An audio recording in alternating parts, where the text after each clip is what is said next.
February 10, 1942. Dear Margie. Well, darling, here I am back in harness again. I didn't get to work yesterday. The train was an hour late starting, packed and slow. We arrived here about 12:30. I had to stand as far as Hamilton but slept from there. By the time I had my dinner it was long after one, so decided to stretch out on the Chesterfield. Oh boy. I thought of you at the old office and wished you were here to sprawl alongside of me. That would have made the afternoon perfect. I am sorry now I didn't bring my skis over, as the weather is perfect and more snow tonight. I could ski back and forth to work, but I feel if you shipped them to me the weather would change and I would only have the trouble of hauling them back. So, guess I'll just wait until I get over to the city again to get my skiing in. Gosh Margie, I can't seem to think of anything to write about. It seems that I've told you everything of interest. Of course, my thinking never did get out of second gear. By the way, have you taken the film down yet? I'll bet you forgot, didn't you? Here is hoping they turn out good. And I hope the couple taken Sunday are clear. I think they will be. The time, distance and light seemed okay to me. What do your folks think of the election U-turn? I hope Nian will know enough to stay at home. I think they should haul a few more of those senators off the shelf and put them on the public auction block. They burn me up. Well dear, as I said before, I can't think of anything to say. We'll let you know if I'll be over this week to ski. Might have to work, never can tell until the last minute.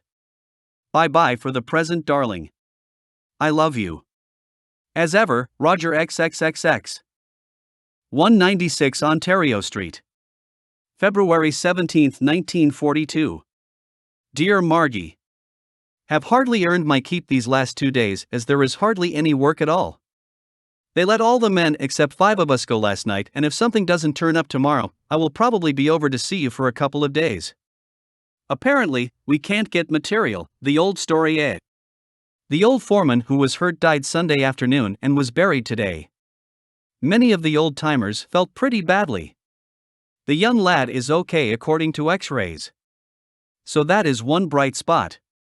Hasn't the week been nasty so far? It rained all day yesterday and is turning colder now. Boy, will the ice be good on the highways in the morning. Raleigh will have a nervous breakdown if it keeps up. He is pretty nervous, and at times he is far from being calm and collected. I guess the skiing is shot for a while. The snow will be all gone at Toronto, but guess we will have more before the season is over. Here is hoping anyways. I got a real kick out of skiing with you, dear, and can see where we are going to have plenty of real fun together. We always want to do the same things at the same time. That's a pretty good sign, I would say. Got a letter from home today. Both Mother and Enid received the first letters Gil wrote, dated 28th of December. Apparently, he is being moved around a lot, but of course can't reveal his whereabouts. He thinks the train and the double-deck buses are funny and all manned by women. Tough. He told Enid things similar to the story your girlfriend's husband wrote.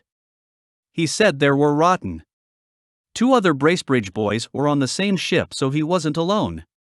Went to the show last night and saw Corsican Brothers and really enjoyed it. It was so different from the line of pictures we are getting. Very light and full of action with swell scenery. See it if you get a chance, dear. Well, darling, how did the snaps turn out, or did you forget to get them? I'll bet. I hope they are good also. The last roll, especially the one of you coming downhill, for 2 reasons. First, because it is you, and second, we will know how action pictures work on the camera.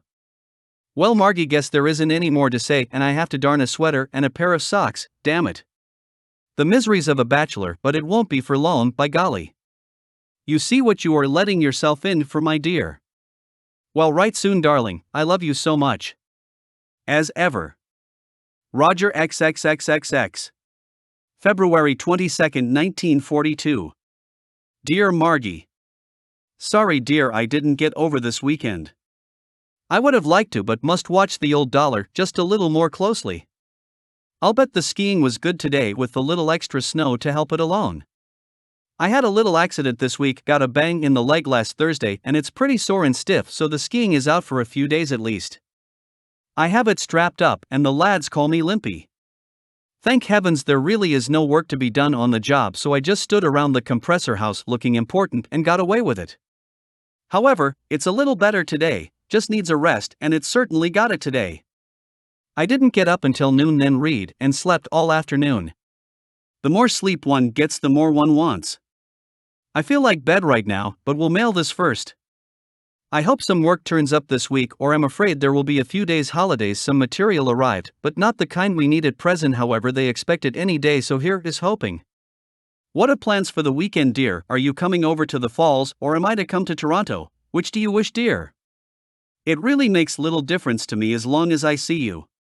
The thing is, which place will I see you the most at? That's the question.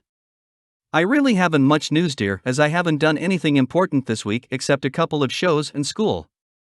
There are only 5 more weeks of school, so we'll have to buckle down as they are really crowding things in order to cover the course. I have been able to hold my own so far, but it would be pretty easy to fall down if one started to slip. We are taking steel structures and reinforcements at present, and it's important to me now, as we will be working on that as soon as the job is underway. I was looking at the blueprints Saturday, and as near as I can see, there will be about a month's work on steel alone. Well, darling, as I say, there isn't much news, but write soon, dear, and let me know what you want to do this coming Sunday. By the way, did you get the snaps yet? I want to see them this weekend. That's an order, my sweet. Well, bye-bye for the present, darling, with all my love. As ever. Roger XXXX.